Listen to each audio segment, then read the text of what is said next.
Hello there, everybody, and on behalf of Affordable College Prep, thank you for purchasing this presentation. This is entitled Having a Job While at College, How It Can Hurt and What You Can Do to Avoid Problems. And you may even be working for free. Our intent here is to provide you helpful hints that can minimize the harm having a job at college can cause. We truly hope you find it helpful.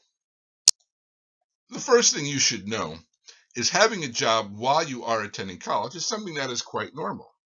In fact, studies from the Department of Education show that 4 out of every 5 students work while attending college. 25% of students are working full time, and by full time, that's over 35 hours a week. 67% of students are working to help pay for college. So if you are among those students that are working while you're in college, you are in good company.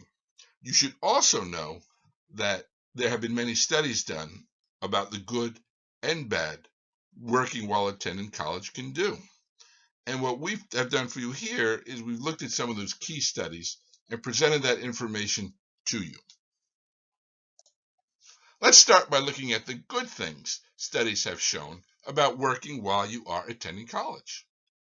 Obviously, you make money and you get experience, which can certainly help build your resume. Working while attending college can help you gain exposure to the real world and real world problems. At the same time, you gain a level of maturity and responsibility that will certainly help you once you launch your regular career after college. Most important, I think, is that studies have shown that working 10 to 19 hours a week can really help you with time management skills. It has shown that students actually spend more time studying and achieve better grades because they've just learned to manage their time in a lot more judicious manner. So, working while attending college can be a very good thing, but it's important to keep in mind that it's best to work up until about 19 hours a week. Now, here we go. Studies have shown that there are some bad things, some really bad things about working while in college, particularly if you are among the people that have to and need to work more than 20 hours a week off campus. Off campus. Studies have shown that you will have more anxiety. Students have more anxiety because they have to work. They have to work these hours. It can be quite difficult. Working over 20 hours a week will reduce your involvement with college activities. This could be sporting events you would attend, clubs, and activities you will participate in. These are things that are very important to keep you connected with the university. If you have to work a lot, it takes you away from this. Studies have also shown, now listen closely, your GPA can and may decrease. In fact, one prominent study has actually shown that students that have worked over 20 hours a week had a 0.25 lower GPA than students who did not have to work that much. So that's important here, and you want to think about that. Think about what would happen to you if your GPA was lower than it was. What impact would that have on you? Studies have also shown that working more than 20 hours a week will make you more likely than not to drop a class. Think about that now. Dropping a class. This is after the add drop period. You're halfway through the term. You're working full time. You're losing your ability to properly manage the class. So students are going to go and just drop that class. And that is not a good thing, especially from a financial point of view. Also, dropping a class, lower GPA, means that you will be less likely to graduate after 4 years. If you're in a traditional 4-year bachelor's program, the intent is that you graduate in 4 years. However, if you have to drop a class, you have to have consequences because your GPA is lower than it should be, putting you in possible danger. This could very well inhibit your ability to graduate after 4 years, which will cost you money. Money many of you just don't have. Keep in mind that with these studies, they have shown that first and second year students are more at risk. So those of you that are juniors and seniors, working full time can certainly harm you But most at risk, most at danger for having adverse consequences are the freshman and sophomore students that have to work quite a bit. Let's suppose you have to drop that class. You were working too hard. You lost control of the class you were taking. You knew you weren't going to do very well in it. So you just made the decision to just drop it and move on. Well, you have to make up that class again, which means you have to pay for it again. And let's see how much that decision will cost you. I have a chart here, and what I've done is I've taken our three different scenarios of a college to attend, a private college here, the public college, and the community college. And I have approximate averages of the cost per class for each. This information was taken from collegeboard.org. And again, I've rounded a little bit just to make the math a little easier. So a private college is going to cost you $3,000 a class. $3,000. Think about that now. You drop that class and it costs you $3,000. Even $1,000 here at a public or state school and a community college will cost you $350 for that class. That's a lot. So let's move on to this next column and let's look at how much your job will pay you over the course of a week. So what I've done here, I've created a scenario where I'm just speculating that you're working 35 hours a week and your job pays you $12 an hour. And this is just speculation. So what I've done a little math here, $12 an hour at 35 hours a week, and I multiplied that by 90%. So I've taken 10% out for taxes. You have federal taxes that are withheld, and then this might be a little more depending on the state where you're working in.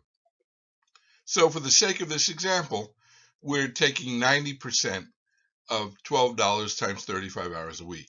So roughly, our take-home pay in all three scenarios is going to be $378 a week. See that? So we get our check at the end of the week, it's say something like $378. So what I've done for the third column, I've taken the cost per class, I've divided it by your weekly paycheck, and the number I have here is the approximate number of weeks it will take you to make that much money or the cost of the class. So for $378 a week, it will take you almost 8 weeks to pay for that class, that $3,000. So think about that. Essentially, you are working 8 weeks for free. You understand that? I think that's profound. At a public college, almost 2.5 weeks to make up the cost of the class, and at your local community college, almost a full week. So look at this, look at the numbers, and look at how many weeks you have to work to make up the cost of the class, and think about it. You are working for free because you dropped that class. Let's take this a step further now and say you've dropped more than one class. Maybe you've dropped 2 or 3 classes over the course of your college plan. And now you have to stay an extra semester to make up the courses that you had dropped. So what is the cost of tuition per semester?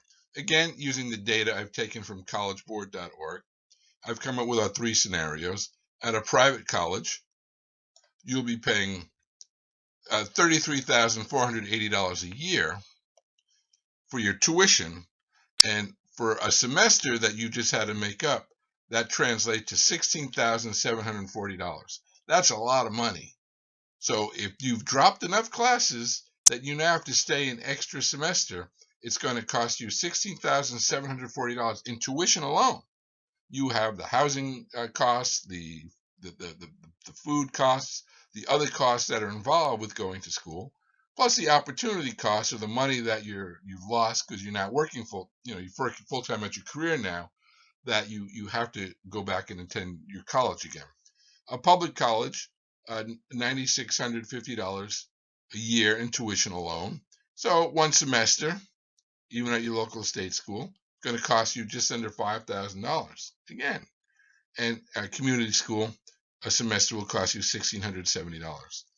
What are you going to do? You're going to borrow more money from the government to pay for the extra semester? That doesn't make any sense at all.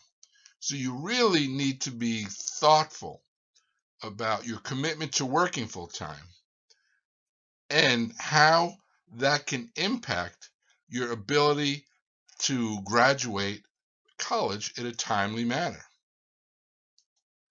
So to sum that up, before you start working full time, think carefully about how it can interfere with your college classes and the related costs. Studies have shown it will have an impact. It will impact your GPA. It'll impact whether or not you drop a class after the drop-add period. It'll also impact whether or not you graduate on time. So be mindful of that. You might end up working for free.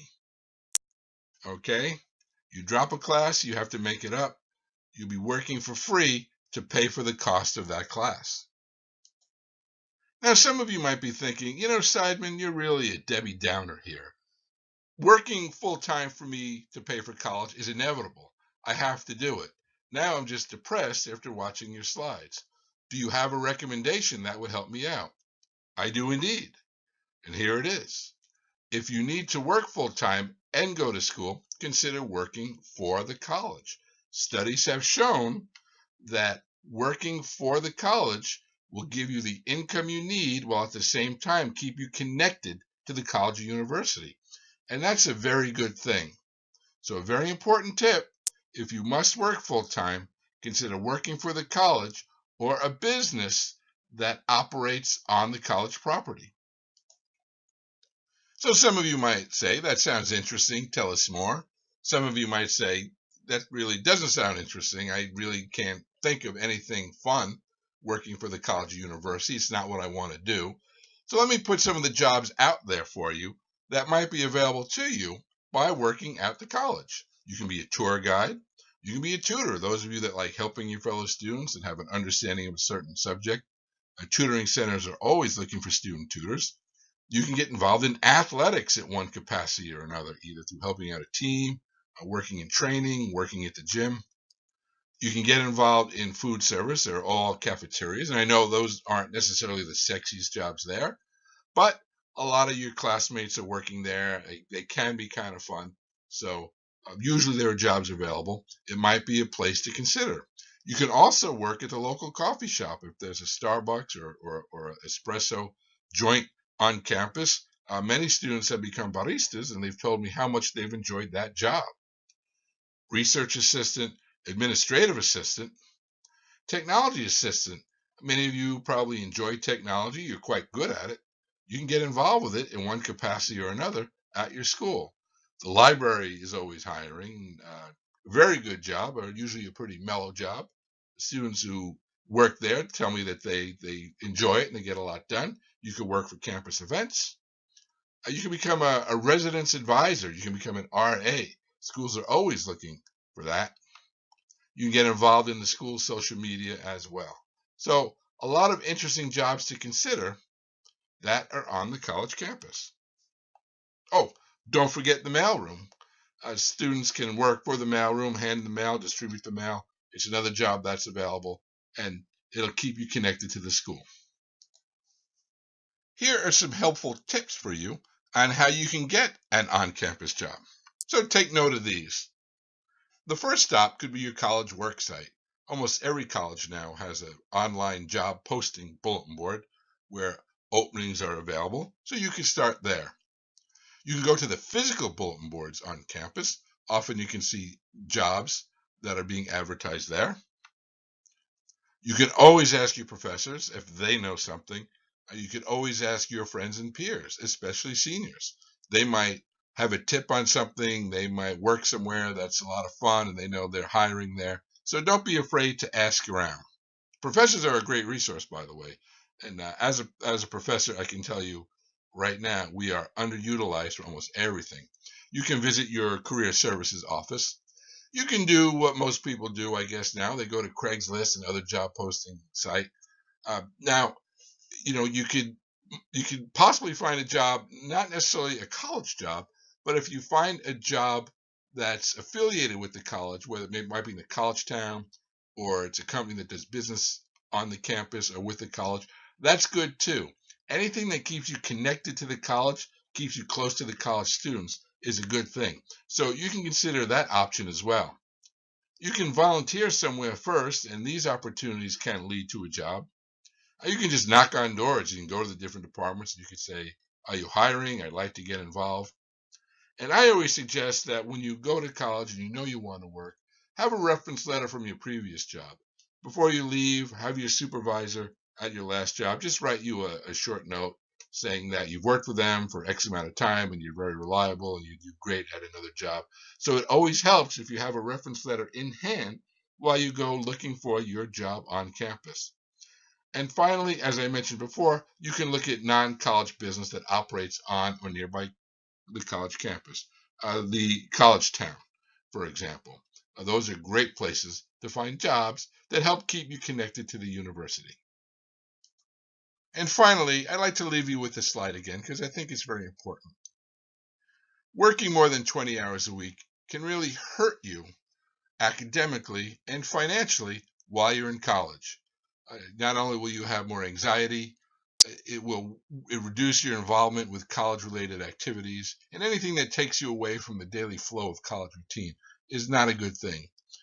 Your grade point average is more likely to go down. You may end up dropping a class, and you might not graduate after 4 years. And we did spend some time looking at the cost of both of those scenarios, and it really wasn't good.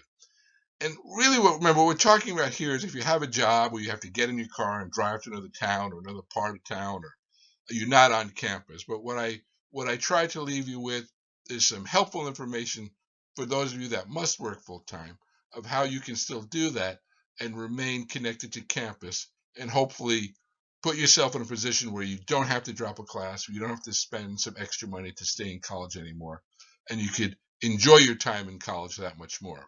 And remember too, as it says here in the very bottom, most at risk here are first and second year students. The upperclassmen tend to be a little wiser, although they're still at risk, but they tend to be a little better at managing everything. But any way you look at it, working full time can be a bad thing. Be careful about how you do it. And I hope this helps. And I hope this will save you some money and help you graduate in 4 years and be a happier student all around.